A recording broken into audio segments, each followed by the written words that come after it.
Colours. Yellow? Red? No, we don't like red, do we? Blue? Lighter greeny blue? I quite like that. Yeah?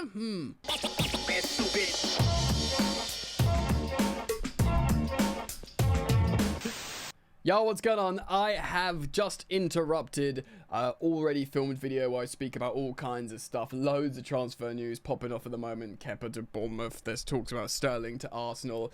Other players, Osimhen. But as soon as I stopped recording, Sky Sports have reported from Cave from Sky Sports. I said Chelsea have made a move to sign Ivan Toney from Brentford.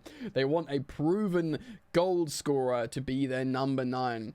He will fit into their wage structure and the transfer fee will be reasonable. Toney has an incredible offer from Saudi, but Chelsea can offer Premier League football. True, we can offer Premier League football. I mean, it would represent an interesting thing. So I just wanted to talk about this very quickly. This will be inserted into my edit and the video will be uploaded. Firstly, Cave from Sky Sports. Is he a reputable source? I don't know how good his individual information is. Of course, we've got the likes of Ornstein, Dimarzio, Fabrizio Romano talking about Osimhen, the high-profile target. Now, Ivan Toney, I would take him at Chelsea. I would. I'll take him at Chelsea because he's ruthless, but he's also selfless at times as well. He gets loads of assists for his partners. He can beat up Premier League centre-backs. I do like his attitude. He's got a steeliness to him. He's got a coldness to him. And even though at Chelsea, even fitting into our wage structure at Chelsea, he'd be at least tripling his wages to come to Chelsea. He might not be timesing it by 5 to go to Saudi or more. He'd be I'd be very shocked to hear him do anything less than doubling his wages. I think he would at least triple his wages at Chelsea. It's been interesting how clubs have not been going in for him. That needs to be spoken about. And you do wonder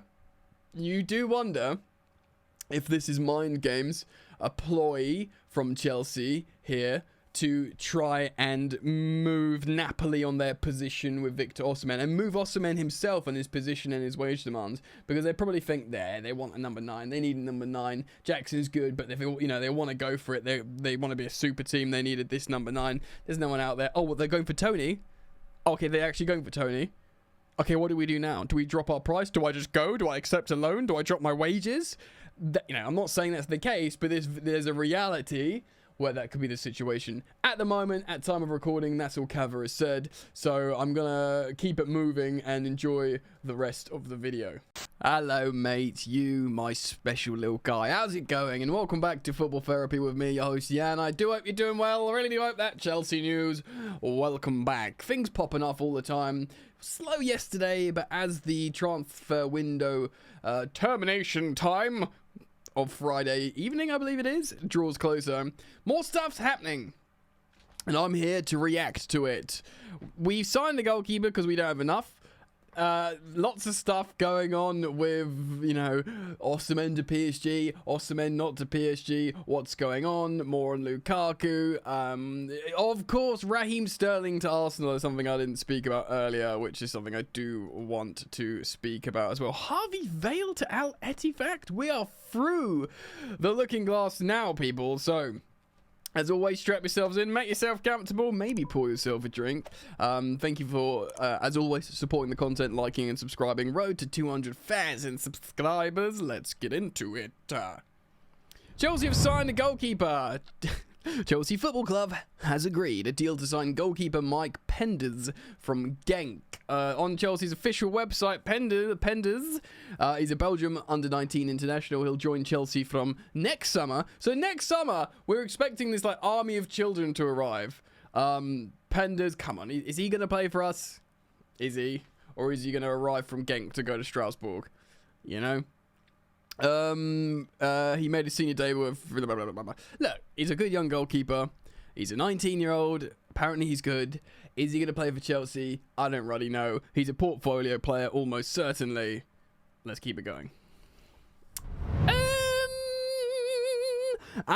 So Sami Mokbel saying Al Ettifaq are close to an agreement with Chelsea over the signing of Harvey Valeri. So it's up to the player if he wants to go to Saudi Arabia. Harvey Valeri's pretty sick, man. Like, you might remember him playing a little bit in the first team. Yeah, good player.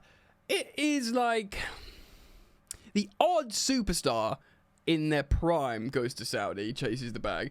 Loads of superstars that are getting put out to pasture go to Saudi, like your Ronaldos, your whoever's. You know, there are a few younger people like Neves and Milinkovic-Savic.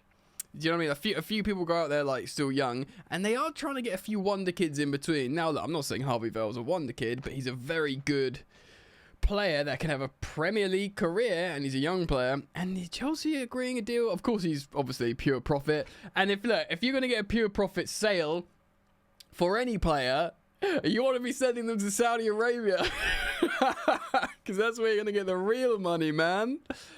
Yeah. Also, worth mentioning on the subject of pure profit, of course, it looks like Newcastle United are trying to sign Mark Guéhi, Chelsea Academy graduate, and apparently there's a sell-on clause. I am not getting this figure from anywhere reputable, but I saw on social media if he goes for £70 million, which is the touted fee, which is friggin', I mean, he's sick, but like, get on. If he does go for that amount of money, then we'll get 17 million pounds sell-on clause, which of course is pure profit. £17 million for pure profit in this financial window is a massive bonus. A massive bonus to the point of maybe Chelsea think of like, because remember, £17 million straight into your initial financial year, or the financial year you're working with, is huge. If you think of like a fee amortized over 5 years, so like a new transfer, which would be the equivalent. So let me just do the 17 times 5. That's like an £85 million signing in this 1 year financial period.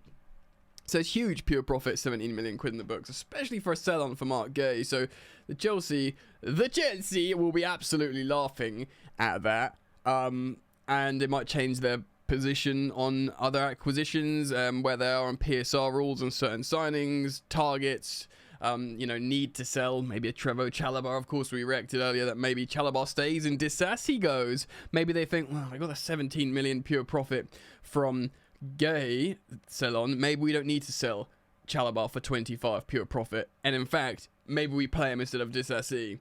Something to consider there. Just going to sip my drink, so a pause will happen now. Right, Kepa's gone to Bournemouth. The world's most expensive goalkeeper plays for little old Bournemouth for cherries. Again, through the looking glass now, friends, didn't we? The medical test being completed. He extended his contract with Chelsea, so it doesn't finish at the end of the season. He's got an extra 12 months, so it runs until 2026.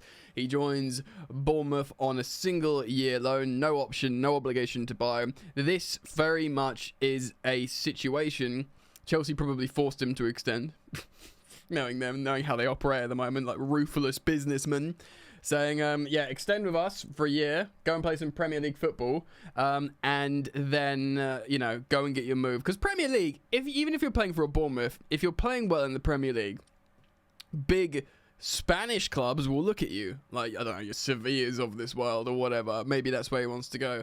If you played at the Premier League well, you made good saves, you're a Spanish international, yada yada yada, then it's great. Obviously, his number one choice was to go back to Real Madrid if they'd sold Lunin, capitalized on Lunin's good form and made some money on him. Now Courtois back, Lunin won't be a first choice.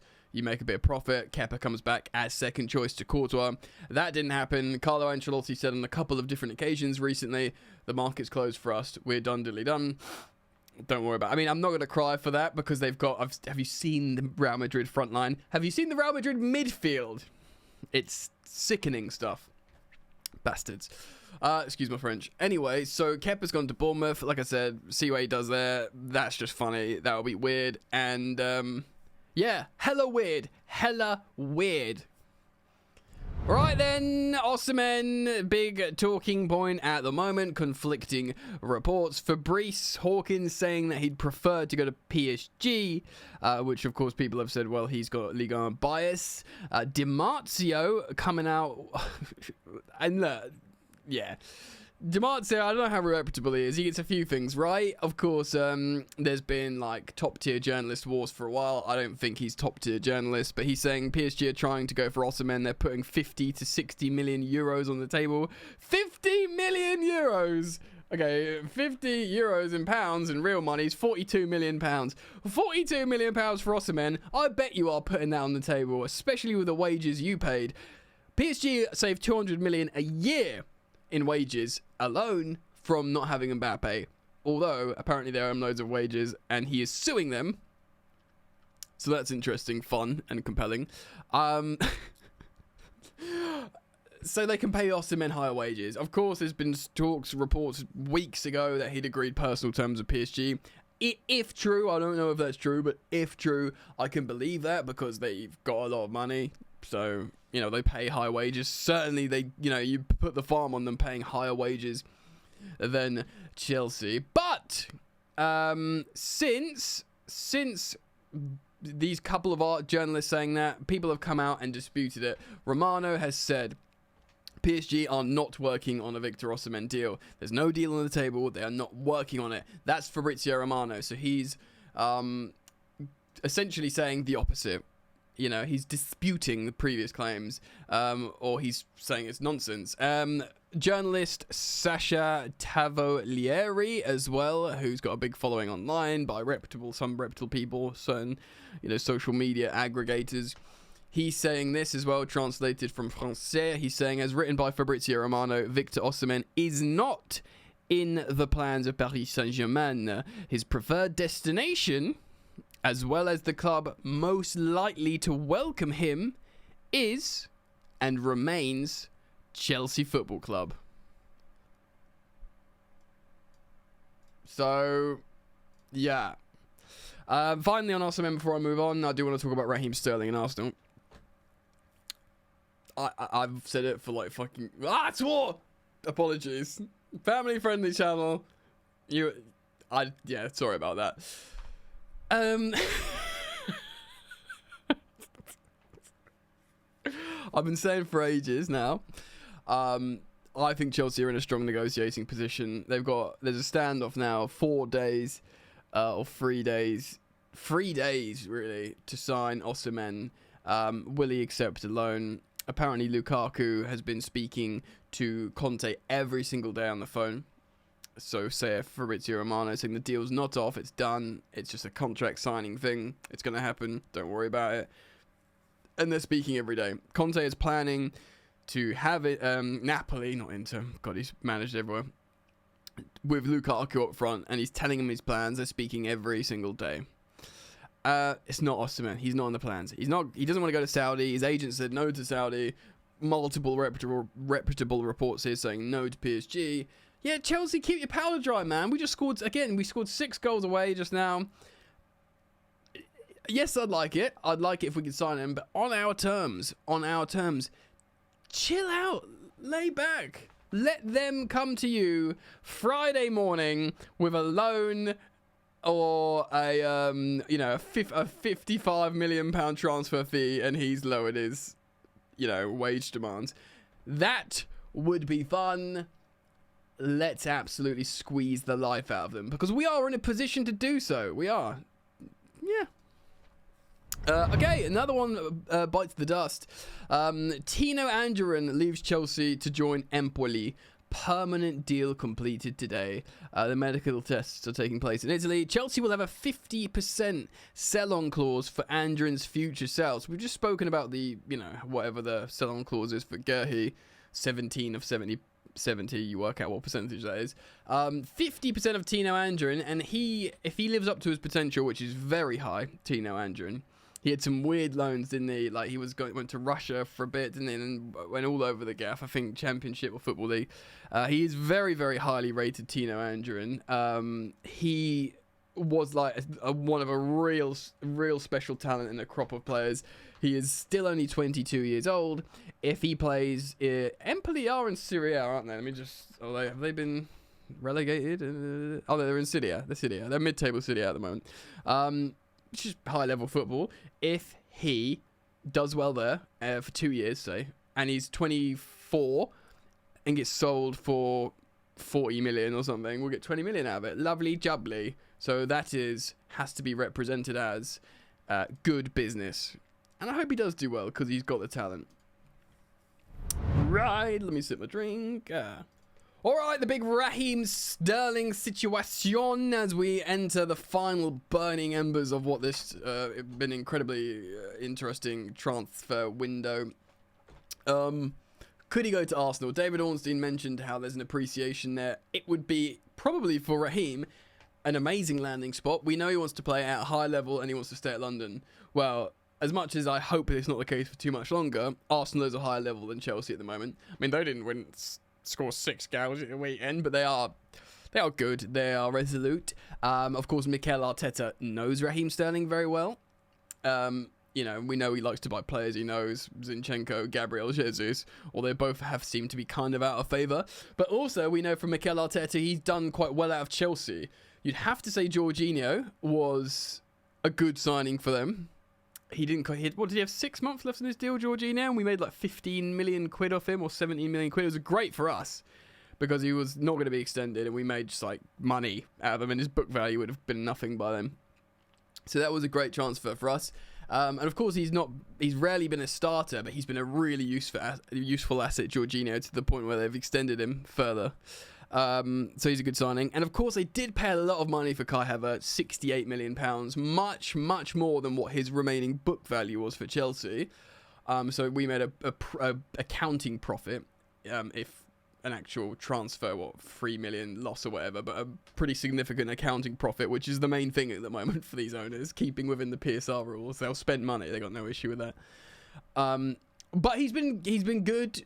Havertz, I do think he's got this sort of ceiling that he's just always going to sort of be one of these players that is like, he does something wicked and you talk about it. And, I think he's probably a great guy, Kai Havertz. I like how he likes animals. I think he's probably like a good dude. Do you know what I mean? So, I don't wish him any ill. I don't think he owes Chelsea anything. He scored that goal for us and doubled our numbers for European Cups. I'll be forever grateful for that, and he's got a bit of class about him.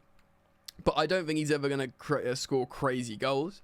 I don't think he's ever going to represent a truly, really useful, functional midfielder. And I think he's always going to be this sort of versatile, classy, sort of half luxury, half functional player, which is like not really one thing or another. He's always going to be in this sort of half space for me. But I do still think he's been a good signing for Arsenal ultimately. They'll be happy with him. Of course, if they don't win anything, he'll be an expensive signing that was just there while Arsenal were quite good. Do you know what I mean? But they've got Man City to thank for that, really. So anyway, I've digressed slightly on Havertz there. They've done well out of Chelsea, and Mikel Arteta likes players he knows. I mean, obviously they signed Willian and David Luiz, didn't go so well, but that's kind of like a different era almost. And I feel like Raheem Sterling, especially look at the performance of Martinelli this season. I just don't think. Look, Martinelli they bought from the second division in Brazil, I think. He's really fast. He looked good a couple times. Look, you can tell why they wanted Mudryk, and they might be happy that they, didn't get Mudryk now in terms of how he's struggled to perform in the Premier League. Trossard's been good. But Trossard's similar age to Sterling, isn't he? He's clearly not viewed as... He's literally 29. They're both 29, Trossard and Raheem Sterling. So Trossard's good. They're probably happy they've got him in the squad. But I wonder if they look at him like, you're our starter on the left-hand side. And I wonder if Mikel Arteta looks at Raheem Sterling and thinks, yeah, you can start for Arsenal for a couple of years. We'll give you a 3-year deal or a 2+1. Arsenal do pay big wages. They do pay big wages. Unlike Chelsea have got a very structured wage limit at the moment, which I endorse. But, Saka's on like 350k a week. And I think, Kai Havertz signed a massive deal there as well, like 250k. You know, I think personally Sterling would sign a 250k deal to play somewhere else and stay in London as well. I think he'd probably do that. I'm speculating to a degree, but if you said to him, right, you can stay in London, you can play at the Emirates and for Arsenal, you don't owe any Chelsea anything, you know, so you don't have to think about switching allegiances being a problem. Not at all. You know, off you go, mate. He'd love that. I think it doesn't have to move. Obviously, have to drive a bit further to training, but that's totally fine. And personally, I think he'd jump at the opportunity. Chelsea fans who don't rate Sterling, which there are many, they'll be laughing at this, going, yeah, go to Arsenal. But, you know, many of them sort of did something similar about Kai Havertz, and he's done well for them. I'd be fine for us to sell Raheem Sterling for 30 million quid, even like 25 million quid, if we pay none of his wages. If he just goes to Arsenal, we don't have to pay a percentage of his wages. He just does a little wage drop to go there, like not massive, but 50, 70k a week, because he's on ridiculous wages now. Then yeah, you just don't have his wage on the book. Great. I am totally fine with that, and I wouldn't feel bad if he did well there. I'd be almost, I know it's Arsenal, but I'd be almost perversely happy for him, because I think, you know, he's just trying to have a good career. Although generally the preference would be Arsenal to not do well at all. Wow. Big stuff happening. That would be crazy if that goes down. It does seem to be a possibility. It seems like a lot of stuff's a possibility, and a lot's up in the air. Of course, I'm going to cover all the stories as they're spoken about and develop and done, essentially. So keep it locked to Football Therapy, and I hope to see you back here very soon. Peace.